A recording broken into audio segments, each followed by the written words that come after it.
Mason, I told you I didn't want to get married this early. Are you trying to force me to leave you? Emily Carter didn't hesitate for a second, her voice sharp against the backdrop of my proposal. Mason, this is emotional blackmail. Why can't you think about what Emily wants for once?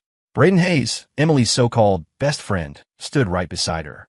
He smirked, his tone dripping with that specific brand of passive-aggressive toxicity I'd come to loathe. Emily, I always thought we were in love. Let's break up. Suddenly, looking at the two of them, I felt a wave of physical nausea. It was visceral, sickening. I looked at Emily and delivered the words flatly. We were in downtown Seattle, right in front of the largest luxury mall. The evening crowd was dense. I had spent ages preparing for this day, wanted to give Emily an unforgettable proposal. A sea of roses, 999 candles, the massive LED screen on the mall facade. This proposal was my final attempt to salvage us. Mason, are you insane? Break up? Do you really think you can go through with that? Emily panicked for a split second before her expression hardened into ice. Exactly, Mason.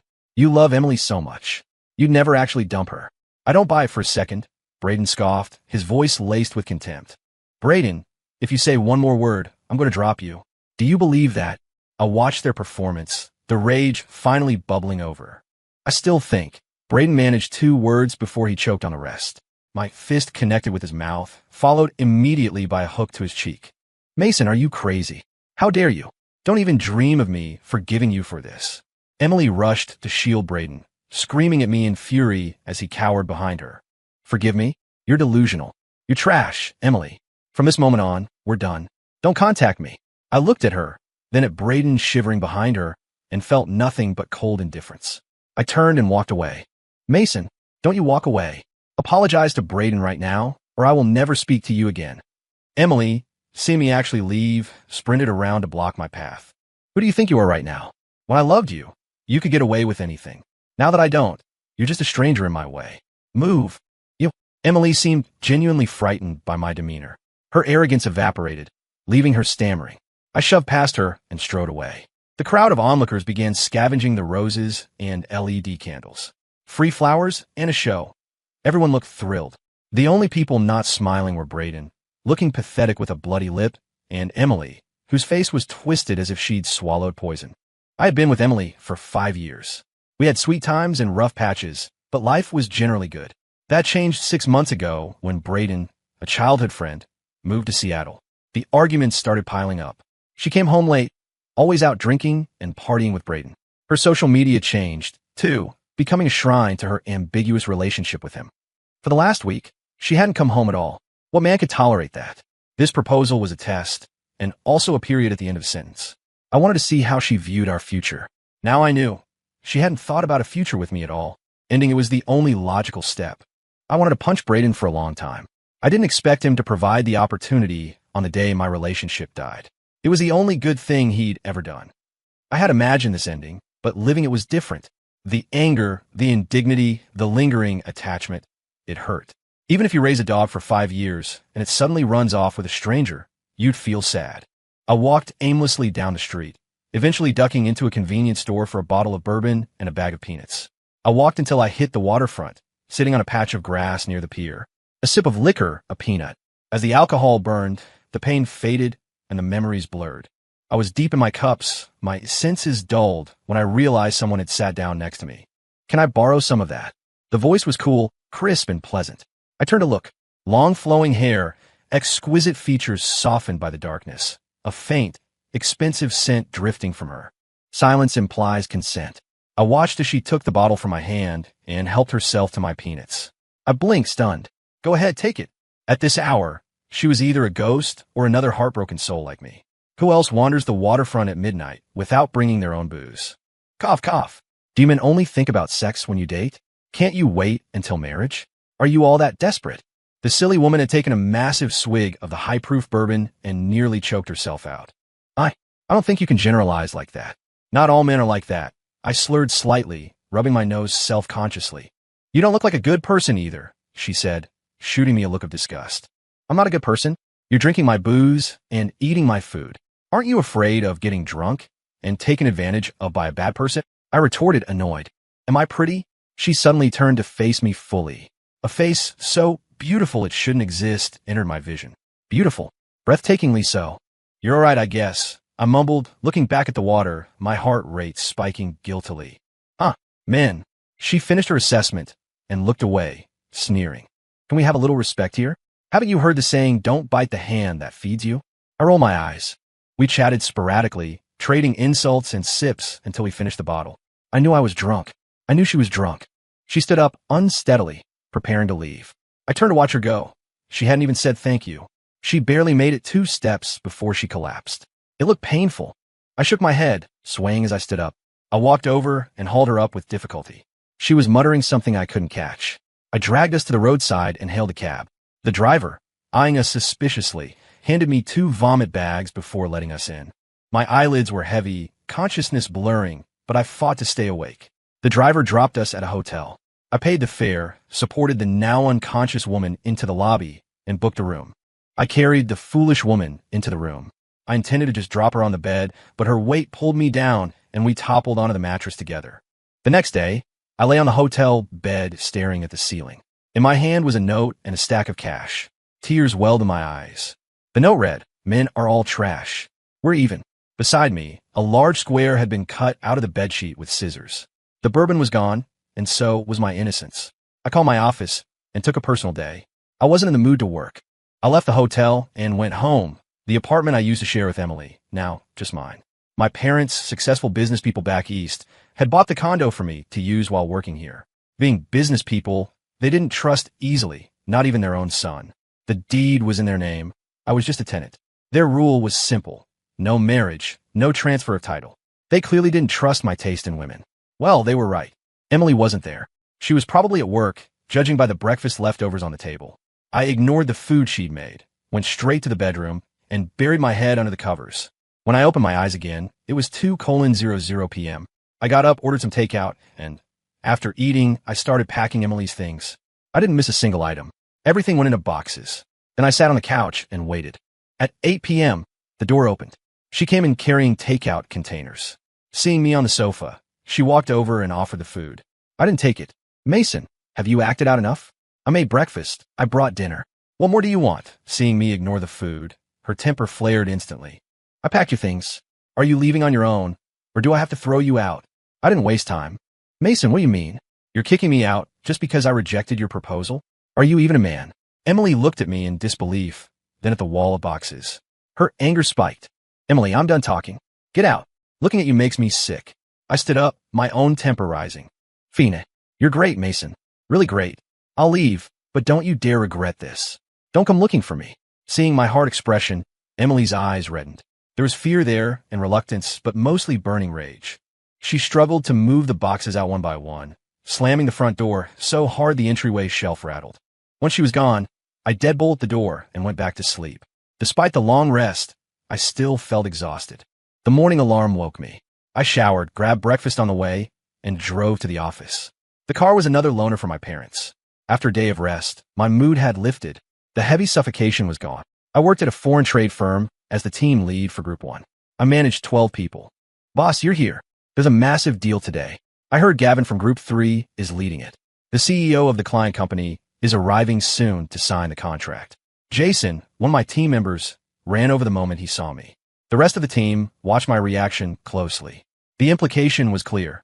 If Group 3 landed this whale, Group 1's standing would take a hit.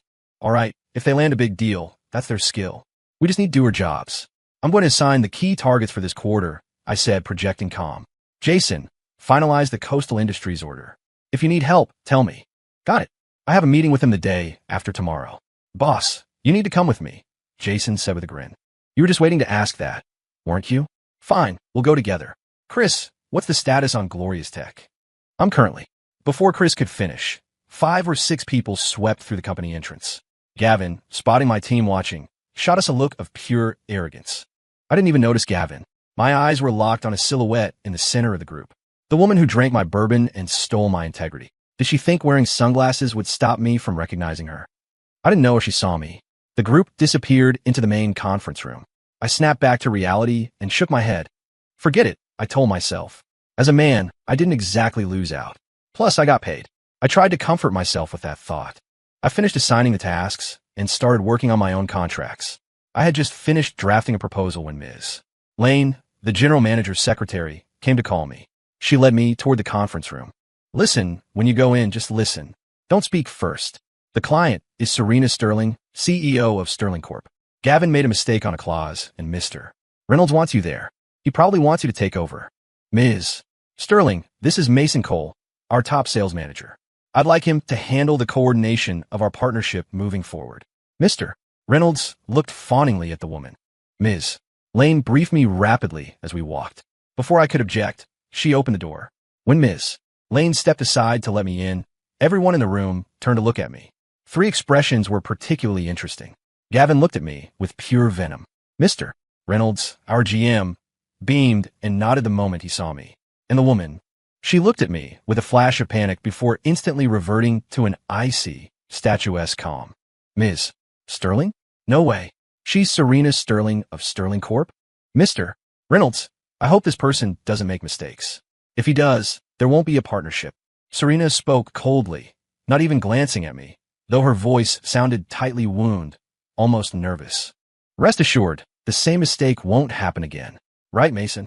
Mr. Reynolds laughed, shooting me a look that screamed, promise her. Mr. Reynolds, you need to clarify exactly what the situation is first, I said. I was still reeling from her identity, but I adjusted quickly. I looked at my boss. I wasn't going to jump into a pit without knowing the depth. Mason, here's the thing. Ms. Sterling wasn't satisfied with several clauses in the contract, so I've decided you will redraft the agreement with Sterling Corp. Group 1 will handle the account from now on. Mr. Reynolds glared at Gavin before turning a smiling face back to me.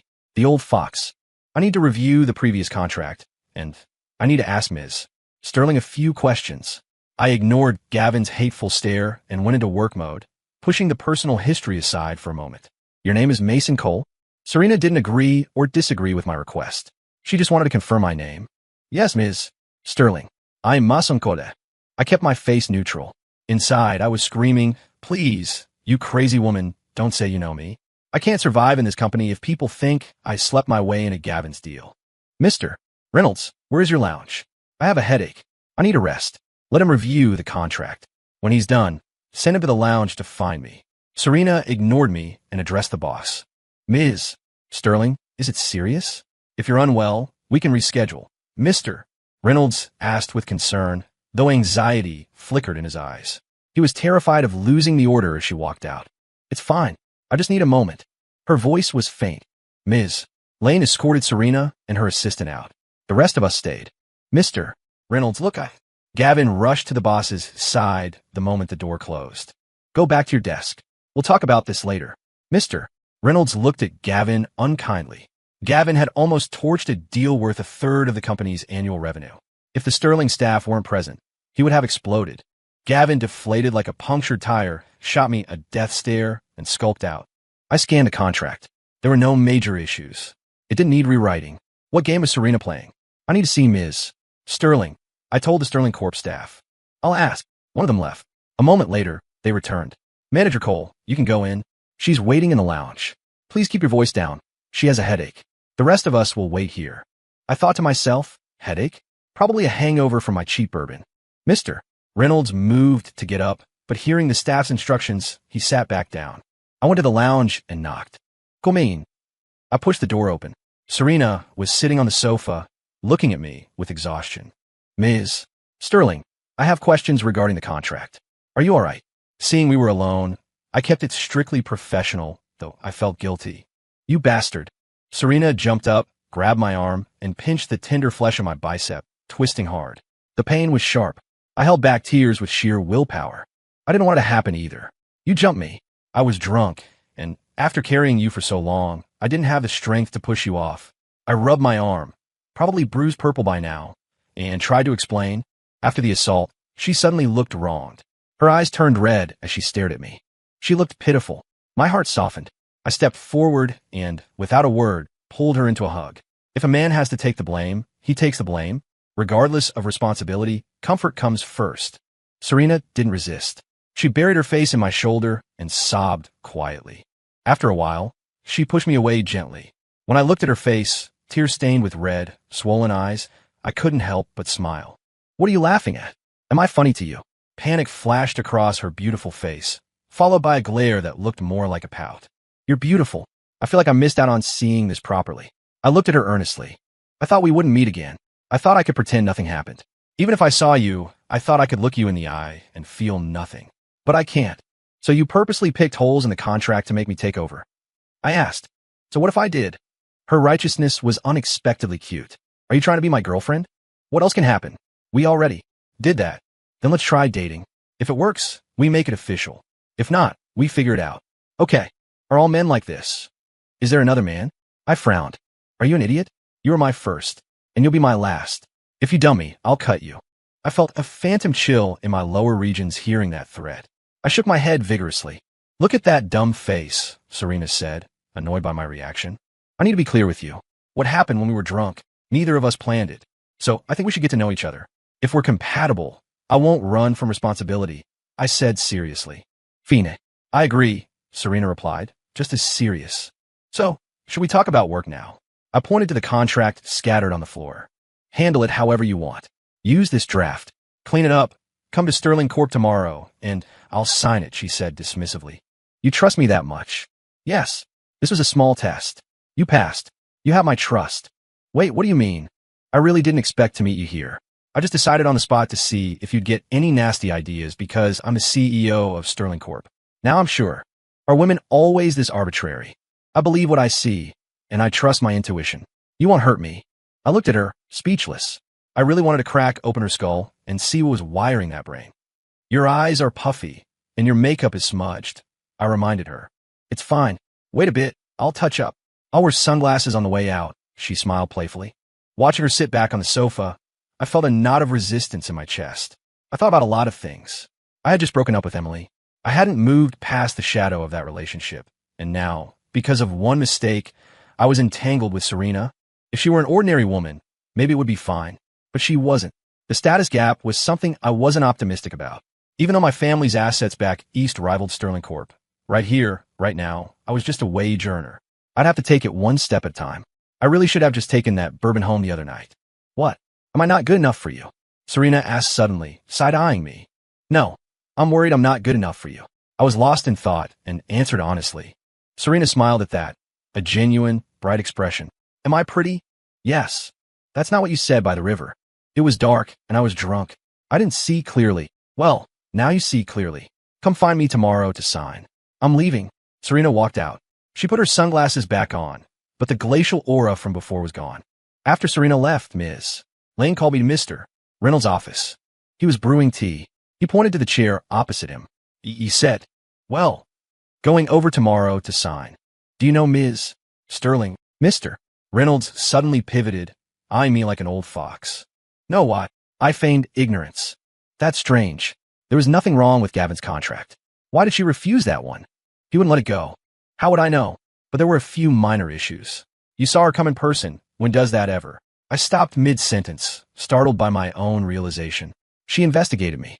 Otherwise, why come personally to sign a contract today? Did she investigate my family background? This woman is dangerous. I dodged Mr. Reynolds' questions and left his office. His attitude was clear. As long as I landed the whale, the details didn't matter. I revised the contract and clocked out. I went straight home. The outside world was too dangerous for a single man right now. When I reached my door, Emily was standing there, holding a food container. Mason, let's get back together, she said, her voice soft. We broke up. I don't love you anymore. How we get back together? When you were obsessing over your best friend, did you think about me? 5 years, Emily. Did you ever think about a future? You were unfaithful to our love. You treated marriage like a joke, and you treated me like I didn't exist. Only your male best friend mattered. A girlfriend with no boundaries, a relationship with no intent of marriage. I don't need that. Is that clear enough? I said it all in one breath. The bitterness in my heart evaporated completely. I didn't.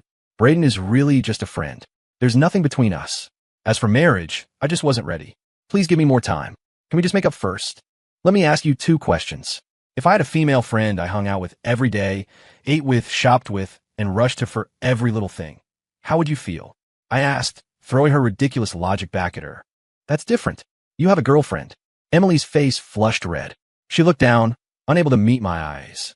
Second question. If you're unsure about marrying me, what is the point of having a boyfriend? Don't tell me it's for love.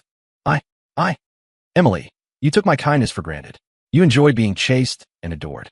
You treated everything I provided as your entitlement. I see you clearly now. Actually, I should thank Braden. His arrival showed me just how cheap my love was to you. No, it's not like that. Emily looked stunned, like her brain had short-circuited. Tears streamed down her face. She shook her head, dazed, and walked away. I opened the door, stepped inside, and locked it. I leaned back against the wood, tears falling involuntarily. I laughed while I cried. The last vestiges of anger and sadness vanished. My thoughts drifted to Serena, cold and distant to strangers, but vibrant and expressive with me. Like she was with family, no mask required. We had only shared one night, yet she dared to love and act on it, just like I had with Emily in the beginning. But with Emily, I got 5 years of being taken for granted. What would I get with Serena? I wasn't sure, but I was certain of one thing. I would never hurt this woman who was ice on the outside and fire on the inside. There's no such thing as love at first sight. That's only in stories. My mind made up, I stopped agonizing. I would let things with Serena flow naturally. The alarm woke me. With the emotional baggage gone, I felt lighter. I slept better. I printed the contract at the office and went straight to Sterling Corp. I signed in at the front desk. The receptionist was calling up to confirm when someone tapped my shoulder. I turned around. Serena was standing behind me, her eyes smiling. Ms. Sterling, hello. He says he's here to see you. I was confirming. The receptionist said, looking between Serena and me. The glimmer of gossip in her eyes was unmistakable. No need. I'll take him up. Thank you. Serena turned toward the elevators. I thanked the receptionist and followed. Employees waiting for the elevator greeted Serena respectfully. She nodded in acknowledgement. When the elevator arrived, everyone stepped back to let Serena board first. She walked in without hesitation. Then, nobody else got on. Serena stood in the car, staring at me. I braced myself and stepped in. The doors closed on just the two of us. Are they afraid of you? I asked, bewildered. Maybe. Are you afraid of me? She stared at me intensely. Why should I be? I don't work for you. I grinned. Then why didn't you call me yesterday? She shot me a cold look. I want to sleep early. Didn't even eat dinner. And who said I have to call you? Isn't that what boyfriends and girlfriends do? She asked self-righteously. Okay. I was about to say we aren't official yet, but the temperature in the elevator dropped 10 degrees. I corrected myself quickly. I investigated you. You don't mind, do you? I didn't dig deep, just wanted to know who you were, where you lived, where you worked. She had an expression that said I did it. I admit it. Then what was with the note? Didn't you say we're even? Why investigate me? I rolled my eyes. I told you. I thought I could let it go, and I didn't want to lie to you. Going to your company was a last-minute decision. I just wanted to see you. Honest. No pretense. Women. I sighed. We're here. Get out. I followed her, under the gaze of the entire floor, into her office.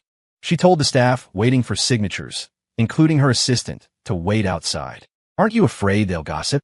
I asked, worried about her reputation. Their mouths are their own. Let them talk. She sat on the sofa and pointed to the spot next to her. I didn't stand on ceremony. You said. She looked at me, but didn't speak. Aren't you going to offer me water? You drank a whole bottle of my bourbon. Cup on the table. Help yourself. That's your cup. Disgusted. I looked at her, speechless. Suddenly, I didn't want to talk to her. You have a girlfriend? Did you break up? Her topic change was abrupt. We broke up that day.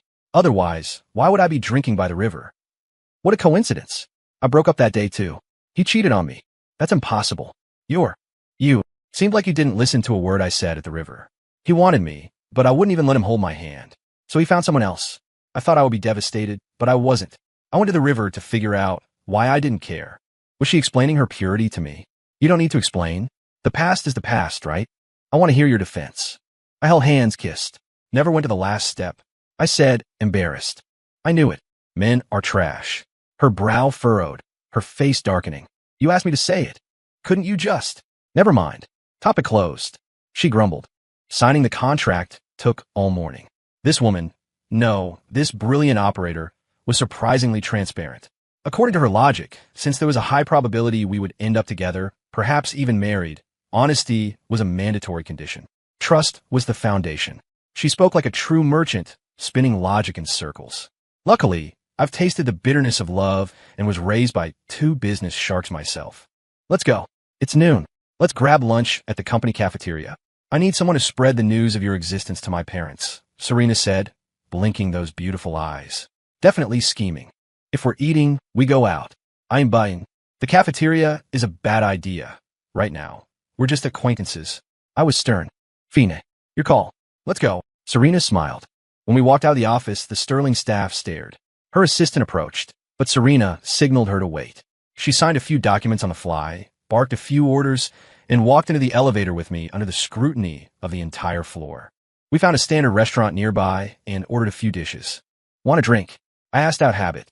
As soon as the words left my mouth, I saw Serena looking at me thoughtfully. Sure, let's drink. If I get drunk, you can take me to a hotel again. She gave me a, I know what you're thinking look. Never mind. Bad habit. I'm used to dining with clients.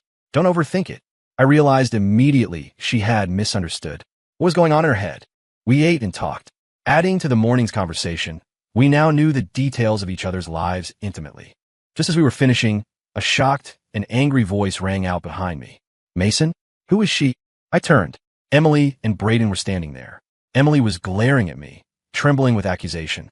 Are you done eating? I ignored them, turning back to ask Serena.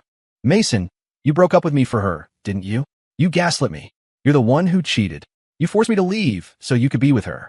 Seeing me ignore her, Emily exploded, hurling accusations. Mason, wow, I've learned something new today.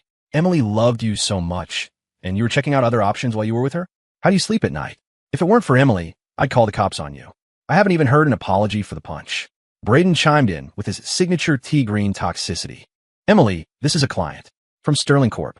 We signed a contract today. I'm explaining this not because I owe you anything, but because I don't want an innocent person dragged into your mess. And you, Braden, you know exactly why I hit you. Say one more word, and I won't hesitate to do it again every time I see you. I was disgusted. Serena was frowning at them, preparing to stand up. I stood up first. I couldn't let her get dragged into this. It wasn't her fight. Client? Contract? Ah, nice excuse. Emily, look at him. Breaking up with a guy like this was honestly cutting your losses. Braden sneered, looking at Emily with a smile. Braden, is it? What exactly are you to Mason and Emily? Serena stood up, her face frosty. I'm Emily's friend, naturally. As for Mason, he's nothing to me. Listen, beautiful, I advise you to stay away from this trash. Don't come crying when he hurts you. Braden's eyes lit up seeing Serena. He stared at her a little too long. Oh, so you're the male best friend.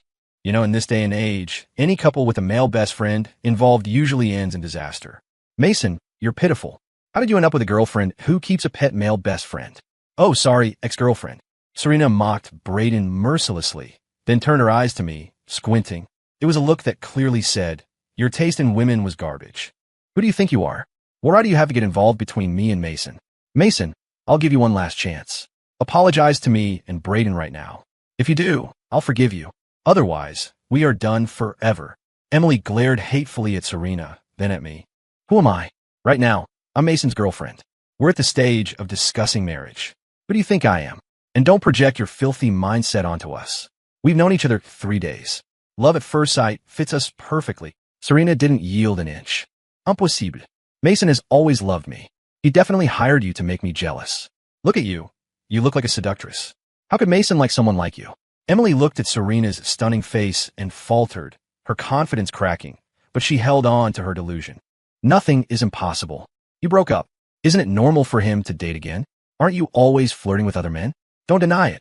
I can see on your face. Do you know why Mason broke up with you? You don't, do you? Serena sneered, delivering critical hit after critical hit. Emily was struck dumb. Braden, seeing Serena's sharp tongue, shifted his eyes shiftily and stayed silent. Mason, go pay the bill. Why are you standing there like an idiot? Let's go. Serena glared at me. I didn't expect her to be this fierce.